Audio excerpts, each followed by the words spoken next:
First ചെയ്യേണ്ട ജോലി എന്താണെന്നുള്ളത് ഇന്നലെ രാത്രി തന്നെ കിടക്കാൻ മുന്നേ തീരുമാനിച്ചിട്ടുണ്ടായിരുന്നു. നമ്മുടെ വീടിന്റെ ഫ്രണ്ടിൽ ടേർട്ടിൽ വൈൻ്റെ താഴെയായിട്ട് മണി പ്ലാന്റ് ഹാങ് ചെയ്തിട്ടുണ്ടായിരുന്നു. ഭൂഗുരുത്വാകർഷണ നിയമപ്രകാരം ചെടിയൊക്കെ താഴേക്കാണല്ലോ വളരുന്നത്. അതേപോലെ നമ്മുടെ ടേർട്ടിൽ വൈൻ താഴേക്ക് വളർന്നു വരുമ്പോൾ നമ്മുടെ ഈ മണി പ്ലാന്റിന്റെയും അതേപോലെ തന്നെ ഈ വാണ്ടറിംഗ് ജോയിന്റെ പോട്ടിലേക്കാട്ടോ നേരെ വരണത്.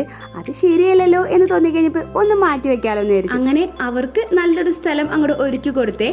ഇനി പുറത്തിറങ്ങി കഴിഞ്ഞ് കഴിഞ്ഞാൽ എന്തെങ്കിലുമൊക്കെ ഒരു പണി ഉണ്ടാവുമല്ലോ, ക്ലീനിങ് ആയിട്ടും വെട്ടലായിട്ടും ഒതുക്കലൊക്കെ ആയിട്ട് അങ്ങനത്തെ കുറച്ച് പണികളൊക്കെ ചെയ്ത് ഇങ്ങനെ നടക്കായിരുന്നേ. ഈ പൂക്കളൊക്കെ വിരിഞ്ഞ് കൊഴിഞ്ഞു കഴിഞ്ഞ് കഴിഞ്ഞാൽ അതിൻ്റെ ആ ബാലൻസ് ഉണ്ടാവുന്ന ഭാഗമൊക്കെ ഒന്ന് പ്രൂൺ ചെയ്ത് കഴിഞ്ഞ് കഴിഞ്ഞാൽ പിന്നെ ഒരുപാട് ബ്രാഞ്ചസ് ഒക്കെ ഉണ്ടായി അതിൽ നിറച്ച് മുട്ടുണ്ടാവും. അതുകൊണ്ട് ഞാൻ ഇങ്ങനത്തെ കാര്യങ്ങളൊക്കെ കറക്റ്റ് സമയത്തൊക്കെ ചെയ്ത് തീർക്കേ. എനിക്കാണെങ്കിൽ പൂവൊക്കെ ഇങ്ങനെ വിരിഞ്ഞിരിക്കണ കാണാൻ ഭയങ്കര ഇഷ്ടമാണ്.